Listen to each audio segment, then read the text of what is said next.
प्रिय दर्शकों, नमस्कार।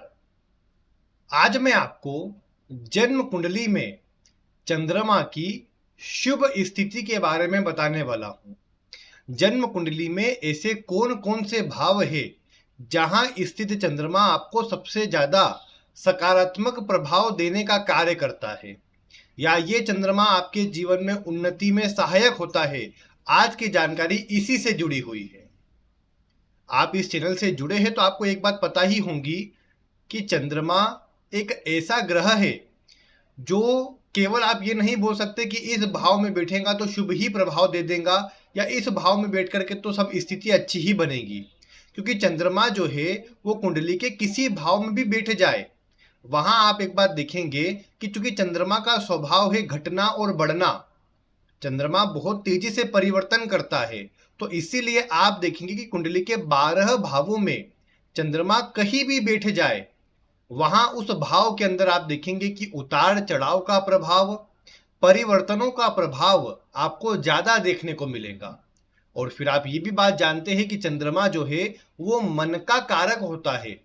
तो मन का कारक होने के कारण चंद्रमा जिस भी भाव में होता है वहीं पर आपका मन ज्यादा लगा रहता है। उसी भाव के बारे में, उन्हीं सब बातों के बारे में आप सोचते रहते हैं, उसी के बारे में आप विचार करते रहते हैं या चिंता करते रहते हैं। ये आप अपनी कुंडली में अवश्य देख सकते हैं।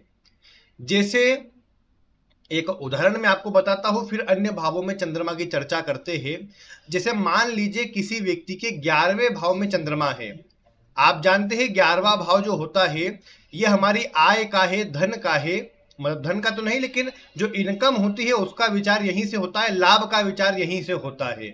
और आपको जो आपकी इच्छाएं है, आपको जो प्राप्ति होती है, उनका विचार भी इस 11वें भाव से किया जाता है। अब किसी व्यक्ति का चंद्रमा यहाँ पर है तो आप देखेंगे ऐसा व्यक्ति लाभ के बारे में बहुत विचार करता रहेगा। धन कहाँ से आएगा, कैसे आएगा, इन्हीं सब बातों में अपने अधिक समय को व्यतीत करेगा। और बहुत अधिक संभव है कि ऐसे व्यक्ति की जो इनकम है वो फिक्स नहीं रहती, उसमें उतार चढ़ाव अधिक बना हुआ रहता है। और ये देखा गया है कि ऐसे व्यक्ति को धन आगमन में भी उतार चढ़ाव का सामना करना पड़ता है।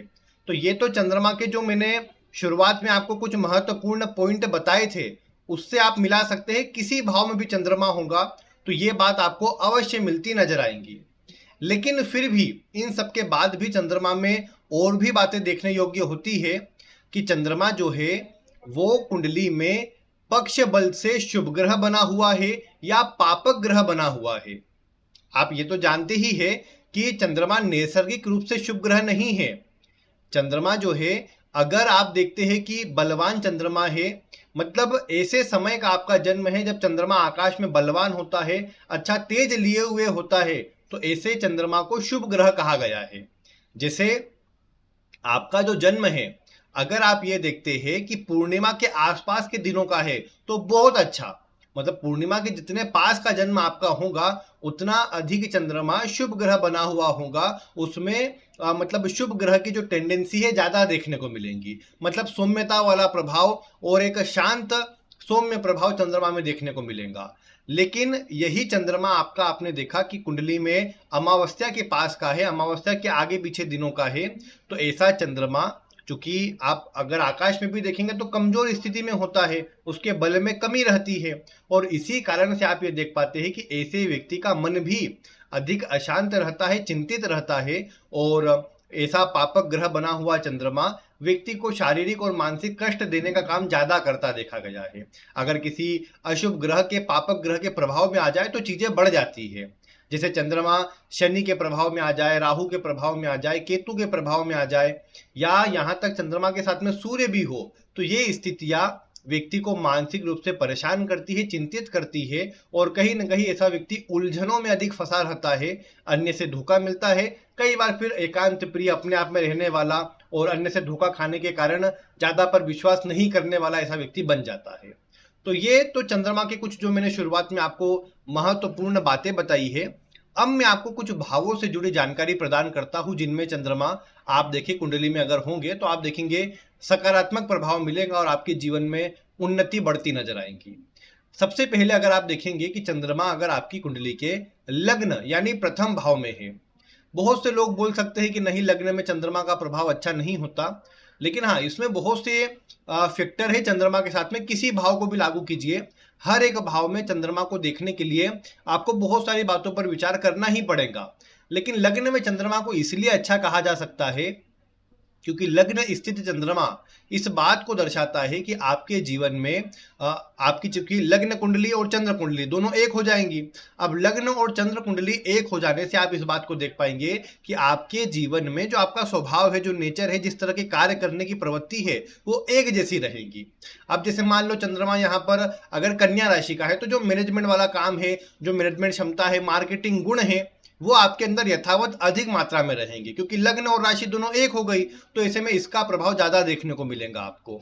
दूसरे नंबर पर लग्न में स्थित चंद्रमा है, तो जरूर अब चंद्रमा का स्वभाव चूंकि परिवर्तनशील है, तो ऐसा व्यक्ति थोड़ा मूढ़ी हो जाए, चंचल हो जाए, या मैं कहूँ कि परिवर्तन स्वभाव में बहुत करता रहे, ये भी देखने को मिल सकता है। लेकिन अगर चंद्रमा का ओवरऑल प्रभाव देखे तो आगे बढ़ने के लिए अच्छा है। और अगर आपके लग्न का स्वामी भी ठीक स्थिति में है कहीं, या लग्न के स्वामी पर शुभ ग्रह का प्रभाव है, चंद्रमा जो लग्न में है इस पर शुभ ग्रह का प्रभाव है, तो आप देखेंगे कि जीवन में चंद्रमा तरक्की भी देगा, उन्नति भी देगा। और बस व्यक्ति एक स्थान पर फोकस कर ले तो जीवन में अच्छा नाम और समृद्धि हासिल कर पाएंगे, क्योंकि ये चंद्रमा बस इतनी ही खराबी है कि परिवर्तन बार बार कराता है और स्वभाव में आलस देता है। तो कई बार उस कारण से व्यक्ति के मन में विचार बहुत सारे चलते हैं। ऐसे व्यक्ति अच्छे सलाहकार, लोगों को अच्छा गाइड करने वाले बन सकते हैं, क्योंकि ऐसे लोग क्रिएटिव होते हैं। लेकिन आप देखेंगे कि अन्य का जो कई बार सपोर्ट न मिलने से, या कई बार एक स्थान पर ध्यान न देने से, कई बार थोड़ा चिंता इनको अधिक रहती है और उस कारण से मानसिक रूप से अशांत रहते हैं। तो ये चीजें आप कई बार जीवन में अधिक देख पाएंगे चंद्रमा के प्रभाव से। लेकिन ओवरऑल अगर आप बात करें कि चंद्रमा की जो स्थिति है वो ये खराब नहीं है, स्थिति लग्न में अच्छे प्रभाव को दिलाने वाली है। फिर इसके बाद अगर आप देखते हैं कि कुंडली के दूसरे भाव में चंद्रमा है, दूसरे भाव के चंद्रमा को भी अच्छा कहा जा सकता है जरूर। अब इसमें क्या है, व्यक्ति की वाणी में थोड़ा उतार चढ़ाव रहे, कभी तो बहुत क्रोध में बोले, कभी बहुत शांत रूप में बोले, ये बातें देखने को मिलेंगी। ऐसे व्यक्ति में हालांकि कलात्मक गुण होंगे। अच्छा, अगर शुक्र बुध का प्रभाव आ जाए तो संगीत आदि के क्षेत्र में, कला के क्षेत्र में ऐसा व्यक्ति अच्छा नाम कमा सकता है। लेकिन दूसरे के चंद्रमा से धन कम बचता है, धन बचा पाने में व्यक्ति को समस्या का सामना करना पड़ता है। और ये देखा गया कि चंद्रमा के कारण व्यक्ति खर्चिला अधिक हो जाए, और मतलब व्यर्थ की चीजों पर, दिखावटी चीजों पर खर्च करे, या इतना कोई सोच भी नहीं है खर्च करने की तो भी धन ना बचा पाए, ये देखने को मिलता है। और ऐसे चंद्रमा के लिए मैं बोलता हूं कि अगर आपको धन बचाना है तो उसे किसी ठोस रूप में बदलने का प्रयास कीजिए। ठोस रूप से मेरा मतलब इतना ही है कि जमीन खरीद ले, सोना चांदी खरीद ले, ग्रह अवस्था को देखकर ऐसे ठोस रूप में धन को बचाने का प्रयास करें। बैंक में भी अगर रखते हैं तो फिक्स डिपॉजिट करने का प्रयास करें, ताकि डायरेक्ट आप उसे अपने एक्सेस में न ले पाए, डायरेक्ट आप उसे खर्च न कर पाए। इन बातों का ध्यान रखने से क्या होगा, धन बच पाएगा और आपको देखने को मिलेगा कि चंद्रमा की स्थिति पॉजिटिव रहेंगी। तो ये चंद्रमा को अगर आप देखें तो दूसरे का हालांकि काल पुरुष के आधार पर उच्च का होता है, तो इसलिए इसके प्रभाव में सकारात्मकता होती है, इसके प्रभाव में मतलब अच्छी स्थिति रहती है। बस अब ठीक है, स्वास्थ्य वगैरह में थोड़ी उतार चढ़ाव दे, धन में उतार चढ़ाव दे, वो चंद्रमा का स्वभाव है, ये कार्य जरूर करता है। लेकिन विश्वास, ये बात जरूर आप मानकर चल सकते हैं कि धन में आपको कमी नहीं आने देगा, धन हमेशा बनाए रखेगा। और कोई भी कार्य आपको करना हो तो बढ़िया तरीके से आपके कार्य को पूरा कराने की कोशिश ये चंद्रमा करेगा, तो इसलिए इसको अच्छा कहा जा सकता है। फिर कुंडली के तीसरे भाव में स्थित चंद्रमा, जरूर तीसरा भाव पराक्रम का है, मेहनत का है। अब यहाँ चंद्रमा को अगर आप देखेंगे तो जरूर ये चंद्रमा उतार चढ़ाव देने वाला, या फिर ये बोलिए कि पराक्रम बहुत अधिक कराने वाला नहीं बनता। व्यक्ति बौद्धिक कार्य अच्छे से करता है, बौद्धिक कार्यों में आगे अच्छा बढ़ पाता है। लेकिन अगर आप ये देखेंगे कि चंद्रमा जो है तीसरे भाव में स्थित है, तो ये चंद्रमा आप देख पाएंगे कि मतलब व्यक्ति के जो बुद्धि है उसको बहुत तीव्र करता है। ऐसा व्यक्ति के अंदर पूर्वाभास की क्षमता होती है, भविष्य का सोचकर ऐसा व्यक्ति चलता है, और इन सब बातों के कारण इस चंद्रमा का प्रभाव फिर पॉजिटिव मिल जाता है। ये जरूर है कि जन्म स्थान से दूर जाकर के सफलता मिलती है इस चंद्रमा के कारण, लेकिन ये चंद्रमा के चलते व्यक्ति को आगे बढ़ने के अच्छे अवसर मिलते हैं। बस व्यक्ति के मन में, स्वयं के मन में दुविधाएं अधिक चलती रहती है, मन में ही मतलब कंफ्यूजन व्यक्ति के अंदर अधिक रहता है, जिस कारण से कई बार सही से निर्णय नहीं ले पाता। अन्यथा ये चंद्रमा खराब नहीं है, परिवर्तन आदि करवाए भी तो भी जीवन में आगे बढ़ने की स्थितियां बनाता है, जो कि अच्छा कहा जा सकता है। फिर यदि आप देखिए कि कुंडली के चतुर्थ भाव में चंद्रमा है, ये स्थिति चंद्रमा की सबसे ज्यादा अच्छी कही गई है, क्योंकि काल पुरुष के आधार पर चंद्रमा का अपना घर है, अपना भाव है। दूसरे नंबर पर चंद्रमा चतुर्थ भाव में दिग्बली होता है, मतलब उसे अच्छा स्थान बल मिलता है, बलवान हो जाता है ये चंद्रमा। तो ऐसी स्थिति का चंद्रमा किसी कुंडली में होने पर व्यक्ति को आगे बढ़ने के अच्छे अवसर प्रदान करता है। साथ ही साथ व्यक्ति को जरूर, अब मन का विचार चतुर्थ भाव से होता है तो मन में उतार चढ़ाव या विचार बहुत देता है, कल्पनाशीलता बढ़ जाती है, लेकिन ये देखा गया कि ऐसा व्यक्ति सुखी जीवन व्यतीत करता है या सुखपूर्वक अपने जीवन में आगे बढ़ता है, और जीवन में जो भी वस्तुएं हैं, जितना भी सुख समृद्धि है, ये चंद्रमा दिलाने का काम करता है।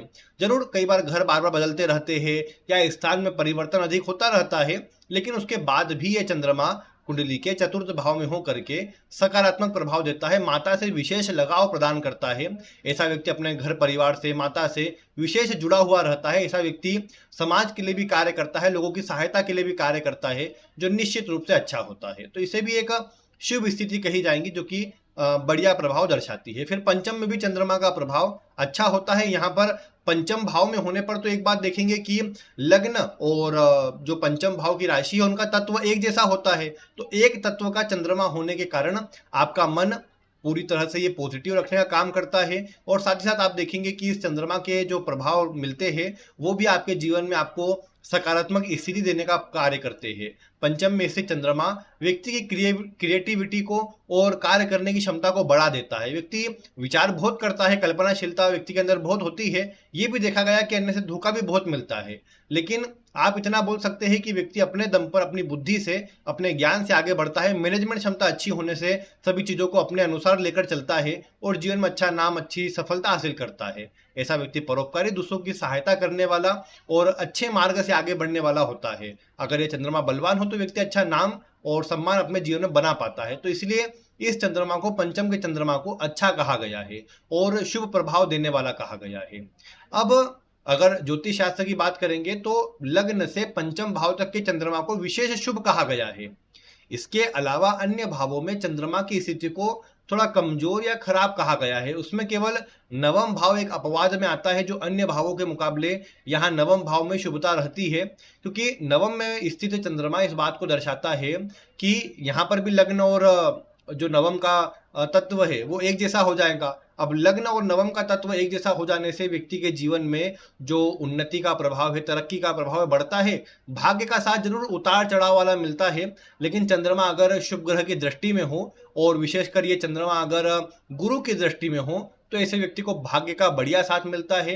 ऐसा व्यक्ति जीवन में अच्छा नाम, अच्छी सफलता, अच्छी उन्नति हासिल कर पाता है। तो ये वाली स्थिति भी चंद्रमा की कुछ विशेष प्रभाव देने की स्थिति में रहती है और एक अच्छा नाम व्यक्ति को प्रदान करने का कार्य करती है। तो इसीलिए कुंडली के नवम के चंद्रमा को भी अच्छा कहा गया है।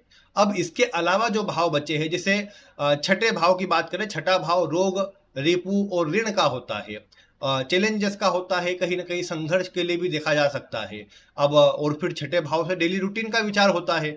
चंद्रमा जैसा ग्रह डेली रूटीन को सही बनने नहीं देता, इसलिए छठे के प्रभाव में खराबी आ जाती है, और छठे के प्रभाव में खराबी आने से अन्य से प्रॉब्लम आती है। नौकरी में बार बार बदलाव होता है, जो साथ में कार्य करते हैं उनका सपोर्ट उतना नहीं मिल पाता, कहीं ना कहीं धन का भी व्यर्थ में नुकसान होता है, धन बच नहीं पाता ऐसी स्थिति में, जो व्यक्ति को मानसिक रूप से अशांत करता है, चिंतित करता है।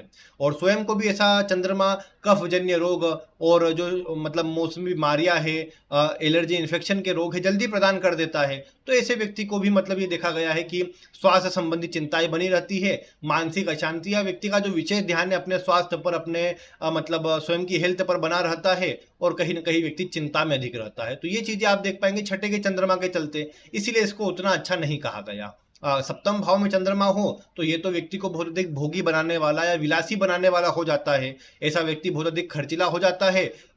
लड़की या लड़के दोनों की ही कुंडली में ये बोल सकते हैं कि सप्तम भाव में स्थित चंद्रमा मतलब इसको ज्यादा अच्छा विषय लड़कों की कुंडली में नहीं कहा गया है। पुरुषों की कुंडली में सप्तम भाव में चंद्रमा का होना इस बात को दर्शाता है कि ऐसे व्यक्ति को पर स्त्रीगामी बना सकता है, व्यक्ति को भटकाने का काम कर सकता है, स्वयं के वैवाहिक जीवन में शक करने की स्थिति प्रदान करे या झगड़े विवाद प्रदान करे, ये चीजें बन जाती है। स्त्री की कुंडली में होने पर भी कई बार मतलब स्वभाव में उनकी अधिक सोचना या जीवन साथी के बारे में अधिक सोचना, शक करना, इस तरह की स्थिति आ जाती है जो कि थोड़ी खराब रहती है। बाकी इसके अलावा यदि आप देखें तो सप्तम भाव में स्थित चंद्रमा कम से कम ये तो है कि लगातार कार्य बनाए रखता है, धन की स्थिति को लगातार बनाए रखता है, ये एक प्लस पॉइंट जरूर रहता है। और अगर व्यक्ति व्यापार करे तो भी उसके मन में चिंताएं या दुविधाएं चलती रहती है, लेकिन एक जगह पर फोकस करने से ऐसा व्यक्ति जीवन में अच्छा आगे बढ़ पाता है। अब अष्टम के चंद्रमा की बात करेंगे तो ये चंद्रमा व्यक्ति को जीवन काल में मतलब बहुत गहराई तक किसी विषय को सीखना, खोजना, जानना, इस तरह का स्वभाव तो देता ही है, लेकिन ये चंद्रमा मानसिक रूप से अशांत करने का काम करता है। ये चंद्रमा व्यर्थ की चिंता प्रदान करता है, अज्ञात भय, और ऐसा व्यक्ति को लगता है कि किसी ने उसे जकड़ रखा है, किसी ने उसे बांध रखा है, और कहीं ना कहीं इसी कारण से व्यक्ति मानसिक रूप से अशांत रहता है। ऐसा चंद्रमा पापक ग्रहों के प्रभाव में आ जाए तो ऐसा व्यक्ति शराबी या फिर ये बोलिए कि गलत मार्ग पर धन व्यर्थ करने मतलब एक प्रकार से वेस्ट करने वाला, साथ ही साथ स्वयं के स्वास्थ्य पर भी ध्यान न देने वाला बन जाता है, जो कि इस चंद्रमा की खराब स्थिति को दर्शाता है। ऐसे व्यक्ति को पानी से भी भय बताया गया है, मतलब ऐसे व्यक्ति को जल आदि से प्रॉब्लम रहती है, या जल के समीप वाले स्थानों पर ऐसे व्यक्ति को किसी प्रकार की दुर्घटना या परेशानी का सामना करना पड़ सकता है, इसलिए उससे सावधान रहने को कहा जाता है। बाकी ऐसे व्यक्ति के घर में जैसे सीलन रहना, या जो मैंने पूर्व में एक शॉर्ट वीडियो में आपको बताया था कि जिसके अष्टम भाव में चंद्रमा होते हैं घर में उसके सीलन देखने को मिलती है, मतलब दीवारों की कहीं ना कहीं जो एक परत है वो उखड़ती हुई नजर आती है। दूसरे नंबर पर विदेश की मुद्रा या कोई प्राचीन मुद्रा घर में पड़ी होती है, कोई पैसे वगैरह बाहर के विदेश के पड़े होते हैं। कई बार विदेश से लाभ के लिए चंद्रमा की स्थिति अच्छी होती है, दूर स्थानों से जुड़ने के लिए अच्छा प्रभाव देता है, खाने या फिर चंद्रमा से जुड़े क्षेत्रों से लिक्विड से अच्छा लाभ ये करवाता है। बाकी ये चंद्रमा अन्य से धोखा दिलवाता है, जिस पर विश्वास करता है उनसे धोखा मिलता है।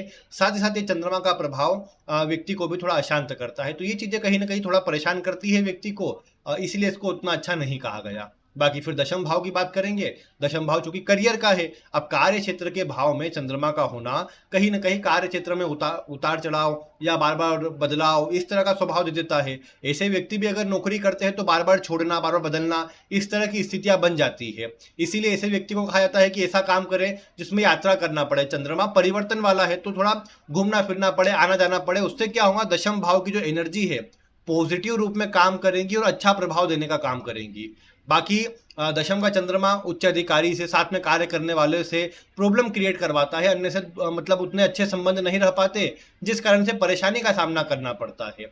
फिर 11वें भाव का चंद्रमा मैंने जैसे उदाहरण में बताया था कि लाभ के लिए अच्छा है, लेकिन ये चंद्रमा व्यक्ति के लाभ में उतार चढ़ाव देता है, धन में कमी देता है। व्यक्ति के जो सहयोगी लोग हैं जो साथ में जुड़े हैं उनसे विवाद होते रहते हैं, जिस कारण से लंबे समय तक उनसे जुड़ा नहीं रह पाता, या बार बार दोस्त मित्र आदि बदलते रहते हैं, उतने कोई सहयोगी लोग लंबे समय तक जुड़े नहीं रह पाते। और ये 11वां भाव इच्छाओं का है, तो व्यक्ति की इच्छाएं बहुत रहती है, कल्पनाएं व्यक्ति बहुत करता है, लेकिन जितना मतलब मैं बोलूँ कि खुद से व्यक्ति ने प्रयास करना चाहिए, जितना खुद से एक्शन लेना चाहिए वो एक्शन ऐसा व्यक्ति नहीं ले पाता, जिस कारण से व्यक्ति को चिंता का या रुकावटों का सामना करना पड़ता है। बाकी कुंडली के फिर 12वें भाव में अगर चंद्रमा हो, 12वां भाव व्यय का है, चंद्रमा मन को दर्शाता है, तो ऐसा व्यक्ति मन का व्यय करता है, मतलब बहुत अधिक चिंता करना, विचार करना, अधिक सोचते रहना। 12वें भाव के बारे में अधिक सोचा नहीं, खर्चों के बारे में सोचते रहे, धन के बारे में सोचता रहे, ये भी देखने को मिलेगा। धन बचाने का भी व्यक्ति का स्वभाव हो जाए, व्यक्ति अकेला रहना पसंद करे, किसी से जुड़ना पसंद न करे, एकांत प्रिय हो जाए, ज्यादा कोई से अच्छे संबंध मतलब ऐसे खराब भी ना रहे, लेकिन ज्यादा कुछ से ऐसा बहुत सोशली जुड़ा भी ना रहे, ये बात देखने को मिलती है। अपने आप में एक अलग दुनिया ऐसे व्यक्ति की रहती है, ये कहा जा सकता है। बाकी ये चंद्रमा भी मतलब कोई बहुत शुभ चंद्रमा नहीं है, माता के स्वास्थ्य को कमजोर करता है, माता को हेल्थ संबंधी परेशानियां प्रदान करता है, जिस कारण से इसको भी कमजोर कहा गया है। तो चंद्रमा का प्रभाव देखा जाए तो कुछ ही भाव ऐसे हैं जहां पर विशेष शुभ होता है, और उनमें भी ये बात देखने वाली हो जाती है कि कुंडली के अंदर चंद्रमा की स्थिति किस प्रकार की है, शुभ ग्रह है, पापक ग्रह है, किस तरह के ग्रहों से लिंक है, केंद्र में किस तरह के ग्रह बैठे हैं, किसकी राशि में बैठा है, उसकी स्थिति क्या है। ऐसी बहुत सी बातों का विचार करने के बाद चंद्रमा के सटीक प्रभाव तक पहुंचा जा सकता है। बाकी फिर भी ये जो मैंने आपको प्रभाव बताया है, ये आप अपनी कुंडली में कितना मिला पाए, आपकी कुंडली में चंद्रमा कहाँ है, किसके साथ है, किसकी दृष्टि में है, वीडियो में कमेंट करके आप बता सकते हैं। और मैं आगे आपको आपके जो भी प्रश्न रहेंगे उनका उत्तर देने का प्रयास करूंगा, आप वीडियो में कमेंट कर दीजिएगा। बाकी आज की वीडियो में इतना ही। वीडियो देखने के लिए आपका बहुत बहुत धन्यवाद।